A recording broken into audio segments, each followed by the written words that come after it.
सुप्रभात। वासनाओं पर विजय। वासनाओं पर विजय।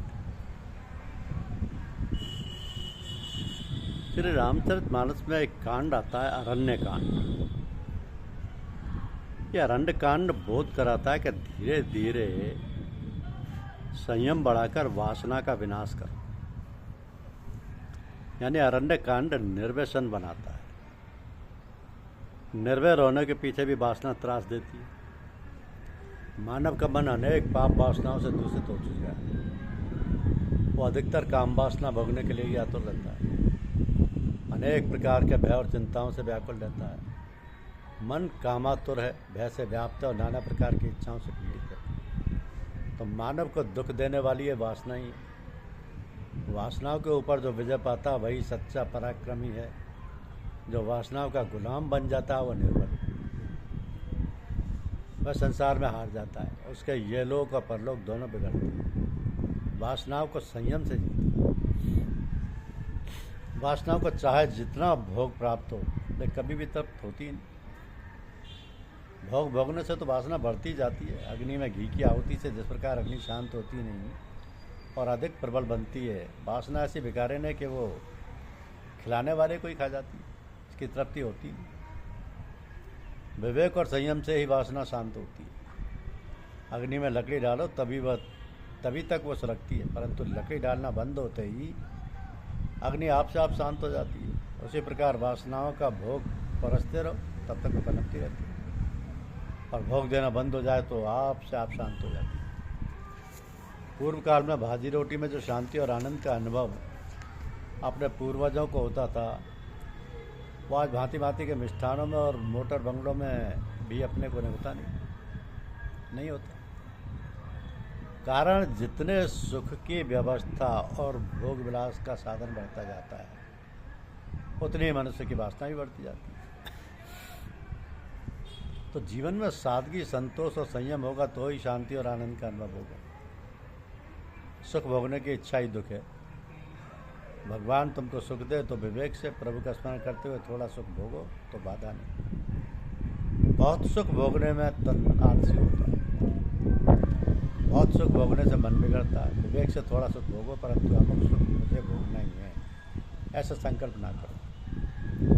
सुख भोगने के संकल्प से मन बहुत बिगड़ता है। धीरे धीरे वासनाओं का विनाश करो। वासनाओं का विनाश करने के लिए थोड़े दिन घर छोड़कर वन में रहने का भी आवश्यकता है। गृहस्थ का घर काम भूमि है। गृहस्थ के घर में काम के परमाणु फिरते हैं। योग भूमि में भक्ति बराबर होती नहीं। भोग भक्ति में बाधक है। भोग में प्रतिक्षण आनंद घटता जाता है, जबकि भक्ति में प्रतिक्षण आनंद बढ़ता जाता है। तो भक्ति करने के लिए स्थान शुद्धि की बहुत आवश्यकता है। स्थानीय वातावरण का प्रभाव मन के ऊपर रहता है। गृहस्थ के घर में काम के परमाणु भरे हुए होने के कारण घर में रहकर परमात्मा का सतत ध्यान करना कठिन है। चित्त पूरी एकाग्रता से प्रभु चरणों में चिपक सकता नहीं। घर के एक एक वस्तु में ममता होती है। आंखें ये देखती हैं कि इसलिए मोह होता, वासना जागती है। आंखें देखती हैं इसलिए मोह होता है, वासना जागती है। तो गृहस्थ घर में संभाव रख नहीं सकते। गृहस्थाश्रम का व्यवहार विषमताओं से भरा हुआ है। वहाँ समता बहुत रह ही नहीं सकती। जब तक संसार से संबंध है तब तक ब्रह्म संबंध होता ही नहीं। धीरे धीरे संसार का संबंध कम करो, संयम बढ़ाओ। संयम के बिना भक्ति में आगे नहीं बढ़ सकते। आँख का संयम बढ़ाओ, जीव का संयम बढ़ाओ, मन का संयम बढ़ाओ।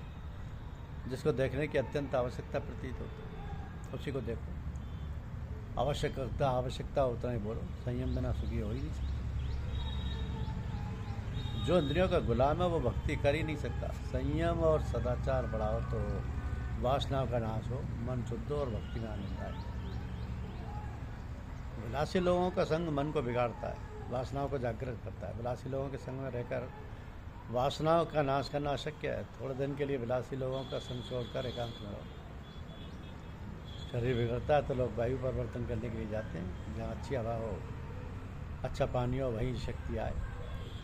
शरीर सुधरे। शरीर बिगड़ जाने पर जिस प्रकार हवा बदलने की आवश्यकता पड़ती है, उसी प्रकार बिगड़े हुए मन को सुधारने के लिए घर छोड़कर किसी पवित्र तीर्थ में रहने की आवश्यकता है। एकांत में ईश्वर भजन करो। एकांत मन को जल्दी एकाग्र बना देता है। एक ईश्वर में सर्व का अंत करना, उसका नाम है एकांत। तो मन को ईश्वर में एकाग्र करना हो तो एकांत में रहने की बहुत आवश्यकता है। एकांत में जिसका मन शांत रहता है, एकांत में जिसको प्रभु भजन में थोड़ा आनंद आता है, उसकी बुद्धि में ज्ञान स्फुरण होता है। उसकी वासनाओं का धीरे धीरे नाश होता है। वासना जगती है अज्ञान से। शरीर का सुख मेरा सुख है, ऐसे अज्ञान से वासना जागृत होती है। तो परमात्मा का ज्ञान ना हो तब तक वासनाओं का नाश नहीं होता, बल्कि वासना से पाप होता है। पाप का मूल है अज्ञान। अज्ञान के विनाश होने से, अज्ञान का विनाश ज्ञान से होता है। विनाश, वासनाओं का विनाश करने के लिए ज्ञान की आवश्यकता है। एकांत में शांत चित्त से प्रभु भजन करने से बुद्धि में ज्ञान स्फुरित होता है। ज्ञान भक्ति बढ़ानी हो तो थोड़े दिन कर अवश्य है छोड़ना। 12 महीने बंगले में रहें, उसकी ज्ञान भक्ति बढ़ती नहीं। आजकल कितनों को ही घर में रोज़ थप्पड़ पड़ता है, परंतु घर छोड़कर जाते ही नहीं। लड़के अपमान करते हैं फिर भी घर में बैठे रहते हैं। अरे 5 वर्ष का बालक ध्रुव घर में तनिक से अपमान होते ही घर छोड़कर चल निकला, वन में तपस्या करके उसने परमात्मा का दर्शन किया। माथे पर काल बैठा है फिर भी ये जीव वो छोड़ नहीं सकता, घर छोड़ ही नहीं सकता। वृद्धावस्था भूखी बागिन जैसी है, वो मनुष्य की छाती के ऊपर चढ़ बैठने के लिए तड़प रही है। शरीर में अनेक प्रकार के रोग शत्रु की तरह घुसे, शरीर को ले जाने के लिए तैयार बैठे। किसी चटके हुए घड़े के अंदर पानी रखा है और वह पानी जिस प्रकार बहने लगता है, उसी प्रकार मनुष्य के जीवन का समय शनय शनय रिस रहा है। इस पर भी मनुष्य को स्वयं के हित का ज्ञान नहीं होता। ये कैसी विचित्र बात है। तो वृद्धावस्था में घर के लोग बहुत त्रास देते हैं। कोई को सुनता नहीं, कोई मानता नहीं। अरे घर में बूढ़े के साथ कोई बात करने को राजी भी नहीं, कोई राजी भी नहीं। घर में कोई खैर खबर पूछता नहीं, फिर भी घर की आसक्ति छूटती नहीं।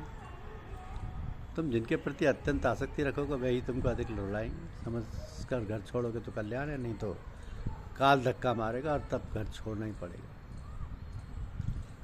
धन्यवाद। यूट्यूब चैनल को लाइक और सब्सक्राइब अवश्य कीजिए। शुक्रिया।